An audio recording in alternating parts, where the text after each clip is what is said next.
Hi friends, ఈరోజు వీడియోలో loom solar 55 watt solar panel అయితే మనం లాస్ట్ వీడియోలో అయితే అన్బాక్సింగ్ అయితే చేసాం కదా. దీని యొక్క వోల్టేజ్ అలాగే యాంపియర్ ఎంత వస్తుందో అన్నది మీకు ఈ వీడియోలో అయితే ఎక్స్ప్లెయిన్ అయితే చేస్తాను.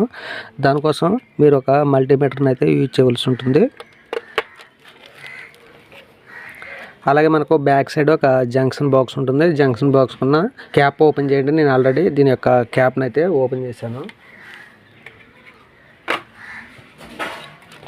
సో ఈ క్యాప్ను ఓపెన్ చేసిన తర్వాత వైర్స్ రెండు కూడా కరెక్ట్గా ఉన్నాయో లేదో ఒకసారి చెక్ చేసుకోండి. ఒకే విధంగా చెక్ చేసుకున్న తర్వాత ఈ జంక్షన్ బాక్స్ని అయితే క్లోజ్ అయితే చేసేయండి. సో మనకు ఈ రెండు టెర్మినల్స్లో ఉన్న వైర్స్ యొక్క ప్లాస్టిక్ని రిమూవ్ చేయండి.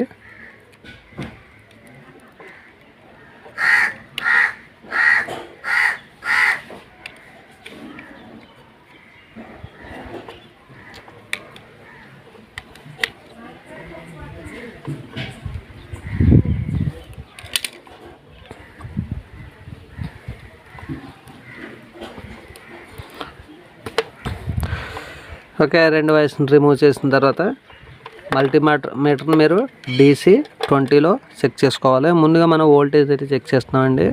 సో ఈ ప్రోబ్స్ రెండు కూడా బ్లాక్ టెర్మినల్ అలాగే రెడ్ టెర్మినల్లో ఈ విధంగా కనెక్ట్ చేసి DC 20 కానీ 200 కానీ పెట్టుకోండి. మనకు వెలుతురు అనేది ఎక్కువగా ఉన్నట్లయితే మీకు 20 కంటే ఎక్కువ వోల్టేజ్ వస్తుందండి. సో మీకు లైటింగ్ లోగా ఉంటే 20కి బిలో అయితే వస్తుంది. సో ప్రజెంట్ నేను 200లో అయితే పెట్టాను. ఇప్పుడు మీరు ఈ రెండు టెర్మినల్స్ యొక్క బ్లాక్ ప్రోబ్ని బ్లాక్కి రెడ్ కనెక్ట్ చేసినట్లయితే మీకు దీని యొక్క రీడింగ్ అయితే చూడవచ్చు. చూడండి, ఇక్కడ మనకు ప్రజెంట్ రీడింగ్ వచ్చేసి 20.2 అయితే వచ్చింది. మనకు వోల్టేజ్ అనేది కరెక్ట్గా అయితే వస్తుందండి. సో ఇప్పుడు మనం యాంపియర్ అయితే చెక్ చేద్దాం. యాంపియర్ చెక్ చేయాలంటే ఈ రెడ్ ప్రోబ్ని యాంప్స్లో అయితే ఈ పై హోల్లో అయితే పెట్టుకోవాలి.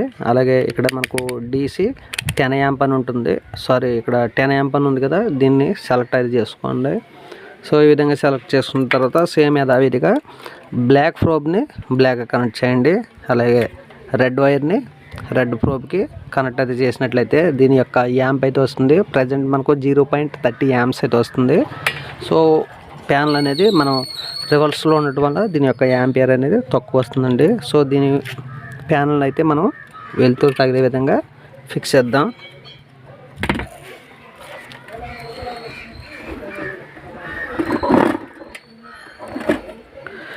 ఓకే, ఇప్పుడు మనకు ప్యానల్కి ఫుల్గా అయితే లైటింగ్ అయితే తగులుతుందండి. సో ఈ విధంగా లైటింగ్ తగిలే టైంలో అయితే దీని యొక్క వోల్టేజ్ అయితే కరెక్ట్గా అయితే వస్తుంది. సో ఇప్పుడు మీరు ఈ రెండు కేబుల్ వైర్స్ని మీరు ప్లస్ మైనస్కి కనెక్ట్ అయితే చేసి దీని యొక్క యాంప్స్ని అయితే మీరు ఈసారి కరెక్ట్గా అయితే చూడొచ్చండి. ప్రజెంట్ మనకు 1.55 యాంప్స్ అయితే వస్తుంది. సో ఈ విధంగా దీని యొక్క కరెంటు అలాగే వోల్టేజ్ను కూడా మీరు చెక్ చేసుకుని దీన్ని అయితే యూజ్ అయితే చేసుకోవచ్చు. ఓకే ఫ్రెండ్స్, మీకు ఈ వీడియో నచ్చితే లైక్ చేయండి, అలాగే షేర్ చేయండి. మరిన్ని ఇంట్రెస్టింగ్ వీడియోస్ కోసం మా ఛానల్ని ఫాలో అవుతూ ఉండండి. నెక్స్ట్ వీడియోలో మళ్ళీ కలుద్దాం. బాయ్.